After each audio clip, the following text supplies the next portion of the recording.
It all started with an email. My friend Chris had heard that I was hoping to ride up past Chertsey to the Forêt Oureau.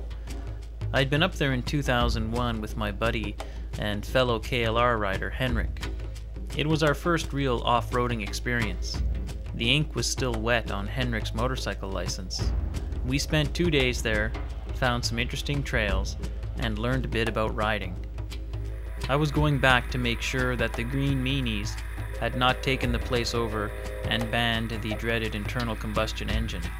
The plan was to leave very early, find the entrance to the trails, see if the area was posted, and be home by noon.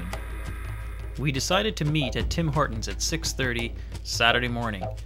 A quick coffee and donut, and we gas up and go.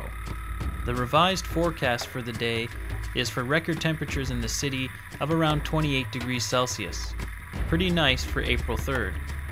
We have about an hour's ride to get there. En route, I get a chance to study Chris's new ride. It is sweet. 1200 cc's of dirt bike. Great sounding Akrapovic exhaust. And for tires, he is running a half-worn set of Metzler TKC 80s. I'm on my new F800GS with freshly mounted knobbies, a 606 in front, and a Midas E09 Dakar out back. This bike has never been off-road and only has 3,000 kilometers on the clock.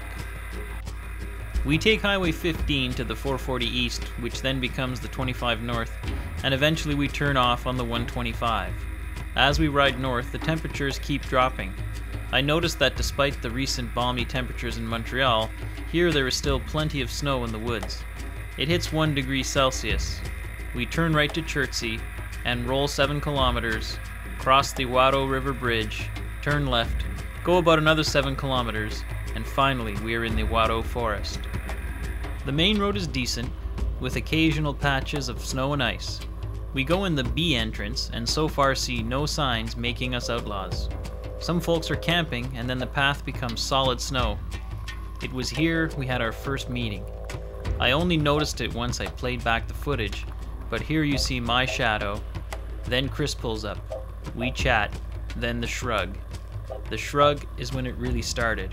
We start down the road. The snow is firm and you could maintain enough speed to stay upright.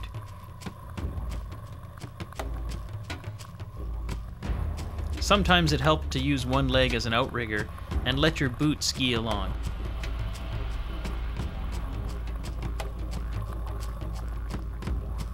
We would see occasional stretches of bare earth, and they were much appreciated.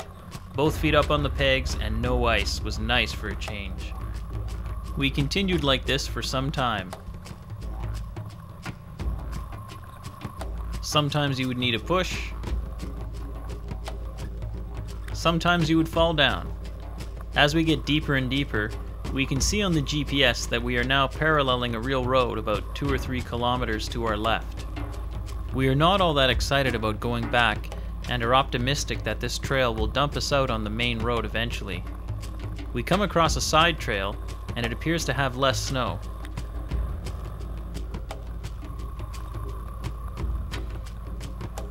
We start down it, but it starts to narrow and then effectively becomes a stream. It's better than the snow, but it too eventually becomes solid white. I walk ahead and the trail ends.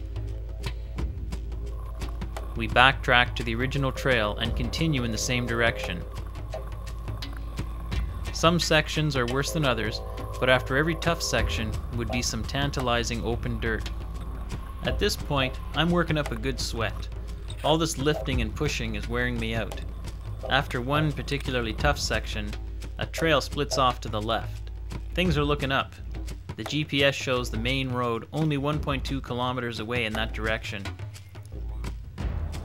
Sadly, the trail becomes impassable as snow gets too deep. Back once again to the main trail. We keep going as turning back is looking more and more unappealing. I'm starting to get sore. My hip sockets are hurting from all the paddling and pushing. I can also feel fatigue setting in. That donut at 6:30 is a distant memory.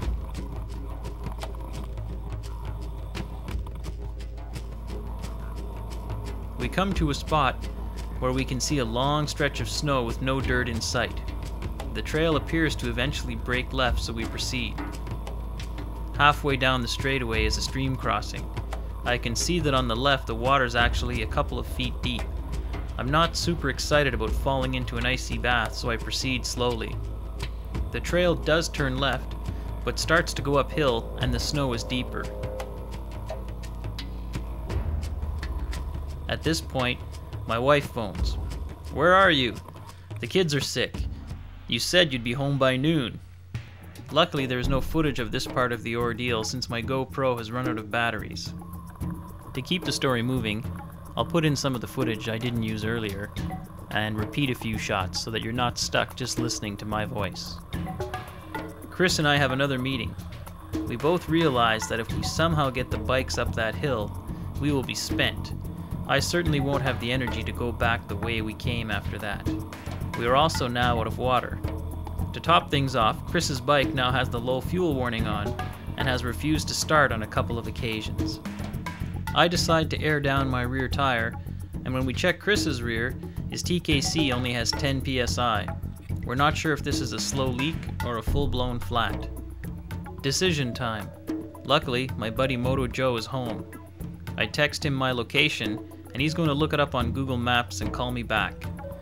He surmises that it is at least 4 to 5 kilometers before we would hit a real road. I tell him that if we lose cell reception again, I might hit the help button on the spot if we get stranded. It has now been almost 7 hours or so of pretty hard work on that donut, and I'm really running low on energy. Chris, being younger and also not horribly out of shape, is looking tired but not bagged like I am. We wrestle the bikes around and start back. The going is actually a lot easier leaving. We are mostly going slightly downhill, and we've already made a rut through the snowy sections. The other bonus is that the trail gets progressively easier the farther we get. In the snowy sections, you can't stop or you get stuck, and then the pushing starts. I get into the habit of stopping every time the bike gets on bare earth and taking a breather.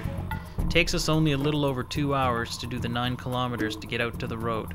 Following our own tracks and not going down the dead ends help. We hit a real road, and I shift into second gear for the first time since this morning. We stop at the first convenience store, and I guzzle a juice and scarf a Mars bar. Chris's bike is still flashing on empty, and he runs out on the shoulder just short of the gas station. We had siphoned a little gas into my Rotopax gas can, and it gets him to the pump. We ride the hour plus to our homes at the speed limit. The final slap is when I notice that something is wrong with my rear brakes. I pulled into the driveway at 6 p.m., almost exactly 12 hours from when I left. The next day, I find a couple of pebbles perfectly wedged between the pads, keeping them from closing on the disc. Other than being slightly embarrassed at being so out of shape and doing so much whining, it turned out to be quite a little adventure. Thanks to Chris for being such a good sport and dragging me out of there.